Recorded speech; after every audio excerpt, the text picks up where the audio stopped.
আশিক চৌধুরী, পুরো নাম চৌধুরী আশিক মাহমুদ বিন হারুন। বাংলাদেশ বিনিয়োগ উন্নয়ন কর্তৃপক্ষ এবং বাংলাদেশ অর্থনৈতিক অঞ্চল কর্তৃপক্ষের নির্বাহী চেয়ারম্যান তিনি। সোমবার আশিক চৌধুরীকে প্রতিমন্ত্রীর মর্যাদাও দিয়েছে অন্তর্বর্তী সরকার। বলা হচ্ছে বাংলাদেশের অর্থনীতি বদলে দিতে পারে তার হাত ধরেই। তিনি ডক্টর ইউনূসের থেকেও বড় খেলোয়াড় হবে মনে হতেই পারে। দেশ যদি কোনোদিন আমূল বদলে যায়, সেটা ডক্টর ইউনূসের সাথে আশিক চৌধুরীর নাম বাদ দেওয়া যাবে না। তিনি যে কতটা শক্ত খেলোয়াড় তা বোঝা যাবে মাস 6 পরেই। আশিক চৌধুরী ওয়েস্টার্নের আরামায়েশের জীবন ছেড়ে দেশে এসেছে টাকা কামানোর জন্য না, দেশ বদলে দেওয়ার জন্য। সুযোগ এবং সহযোগিতা পেলে বাংলাদেশের আমূল পরিবর্তন আসবে।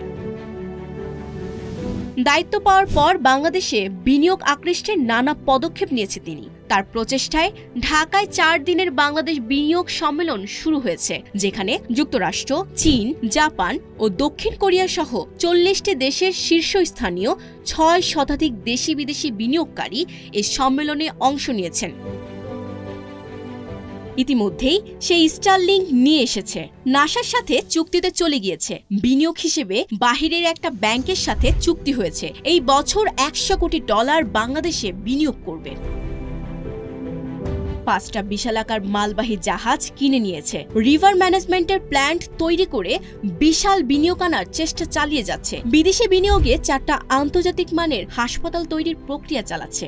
ঢাকা চট্টগ্রাম রুটে ইলেকট্রনিক ট্রেন অথবা বুলেট ট্রেন চালুর জন্য বিদেশি বিনিয়োগ নিয়ে আসার চেষ্টা চলছে। ইতিমধ্যেই 10টা বৃহত্তর ইকোনমিক জোন তৈরি কার্যক্রম চলছে। মাত্র কয়েকদিনেই এগুলো করেছে সে।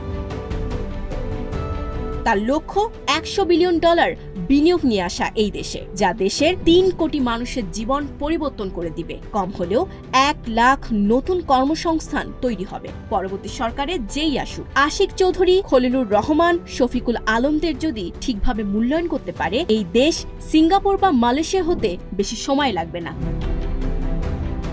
Sabikun Nahar, Sadia, news flash 71।